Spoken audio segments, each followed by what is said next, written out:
அவருடைய பாதப்பட்ட தலம், அகத்தியருக்கு திருமண காட்சி கொடுத்தலும், சங்கை நாச்சியாரோட திருமண காட்சி சுவாமி கொடுக்கிறோம். அது மாதிரி ஒவ்வொரு ஸ்தலத்துக்கும் ஒவ்வொரு விதமான விசேஷமான அற்புதங்கள் நடத்தப்பட்டிருக்காங்க. அற்புதங்கள் எல்லாம் நம்ம மறந்துவிடாதுன்றதுக்காக தான் அந்த பிராக்டிக்கலா செய்யக்கூடியதாக செய்யறதுதான் இந்த பிரம்மோற்சவம்.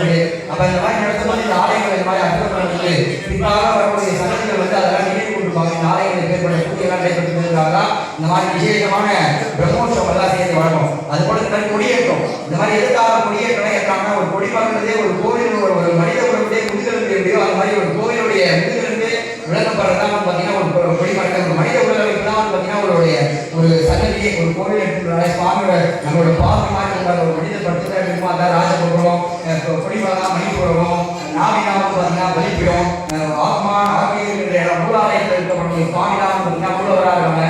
அது போல ஒரு மனித உடல் தென்புற காலத்துக்கு தட்சிணாமூர்த்தி வடப்புற காலத்துக்கு அந்த மாதிரிலாம் ஒவ்வொரு மனித உடல் மூலமாக தான் அந்த சுவாமியுடைய ஆலயங்கள்லாம் பார்த்தீங்கன்னா அந்த மூட்டங்களை வந்து நம்ம பிரதிஷ்டை பண்றோம். அது போல இந்த கொடிமரங்களை எதற்காக நம்ம ஏற்றினாலும் பூஜை எல்லாம் சேர்ந்து பார்த்தீங்கன்னா ஜீவாத்மா பரமாத்மா, ஜீவாத்மா ஆகப்பட்டது பார்த்தீங்கன்னா பரமாத்மா அப்படின்னு சென்றடையும். நம்ம மனித இந்த மண்ணுலகத்திலிருந்து நம்ம விண்ணுலகத்தில் இருக்கக்கூடிய இறைவனுடைய நம்மளுடைய சரணாகந்தம் அப்படின்னு அதற்காக தான் இந்த ஜீவாத்மா ஆகப்பட்டது பரமாத்மாவை எப்படி சேரணும். அதான் சொல்லுவாங்க பாருங்க, பசி பாசம் பதி என்று சொல்லுவார்கள். பசி இருக்கிறது பார்த்தீங்கன்னா இறைவன், அவர் மேல நம்மளுக்கு பசி இருக்கணும். அவர் இறைவன் பார்த்தீங்கன்னா லயப்படணும். இறைவன் வந்து நம்மளுக்கு எவ்வளவு தேவை இருக்கணும், இறைவன் நம்ம லயப்பட வேண்டியது அதுதான் பசி.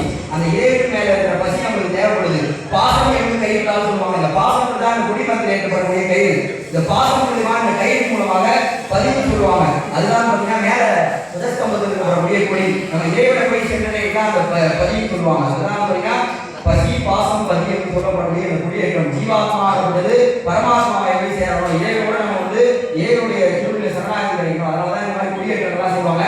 அது போல இந்த குடியேற்றம் ஏன் ஏற்றாங்கன்னு பார்த்தீங்கன்னா அந்த காலத்துல பார்த்தீங்கன்னா குடியேற்றிட்டாங்கன்னா சுத்துப்பத்தில் இந்த மாதிரி மாடி வீடுலாம் இருக்காது. குடியேற்றிட்டாலே இந்த மாதிரி தெரியுமா, இந்த சைடுல வந்து எவ்வளோ அசுத்தமா இருந்தாலும் இந்த சைடு வரக்கூடாது செய்யக்கூடாதுன்னு. அதனால கோபுர பார்த்தீங்கன்னா கோயிலை சுற்றி வீடே இருக்காது.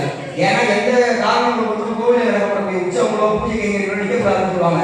கோவில் 4 மாதங்கள் ஏதோ ஒரு அசம்பாவம் ஆயிடுச்சுன்னா கூட பார்த்தீங்கன்னா இந்த விழா நாட்கள்ல வந்து நம்ம அந்த அந்த மாநிலங்களை சுற்றி வந்து பார்த்தீங்கன்னா வீடுகளே இருக்கக்கூடாது அப்படின்னு சொல்லுவாங்க. ஆனால் இங்கே வந்து பார்த்தீங்கன்னா கோயில் நாளிலும் பல்வேறுமான கட்டிடங்கள்லாம் எல்லா கோயிலும் அந்த மாதிரி ஆர்கனைஸ்லாம் பண்ணி செய்யறாங்க. அது போல இந்த மாதிரி குடியேற்ற பிரதஸ்தம்பதாக இருக்கும் மாவட்டம் பத்திரகாளி விகாசத்தை அவர்கள் சுவாமி ஆலயத்தில் சிறப்பான முறையில் நடைபெற்றிருக்கு.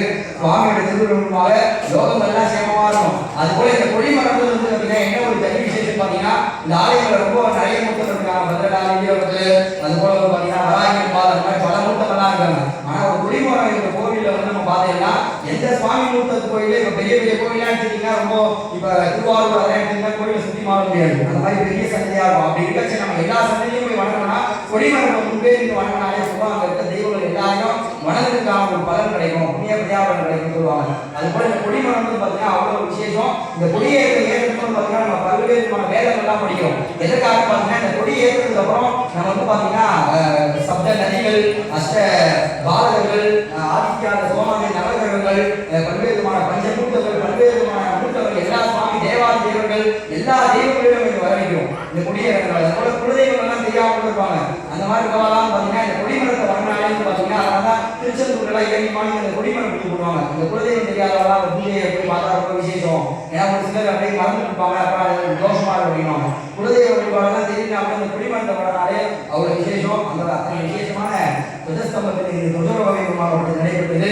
சுவாமியோட திருவருள் மூலமாக இந்த திருக்கல்யாணம் எல்லா விசேஷமும் சுவாமி எதுக்காக இருக்கணும்னா லோகங்கள்லாம் சேமமாக இருக்கும், லோகத்தில் இந்த ஜீவராசிகள்லாம் இருந்துட்டு இருக்கணும், எல்லாரும் நல்ல சௌக்கியமா இருக்கணும், வாழ்க்கை வாழ்க்கை சௌகரியம் சந்தோஷம் எல்லாருக்கும் இந்த பூஜை என்ன செய்து மேலும் தீபாவளி வைத்து அதற்கு யாரும் அழைப்புள்ள அபிஷேகம் பிரம்மோற்சவ தொடர்ந்து பத்திரிகைகள் குறிப்பிடப்பட்டது போல அத்தனை விசேஷங்களும் இறைவன் திருவருள் மூலமாக விமர்சையாக நடைபெறும் என்பதை ஆலயம் சார்பாகவும் ஆலய சார்பாகவும் தீபாவளி திருச்செந்தூர் வாதியாசனம்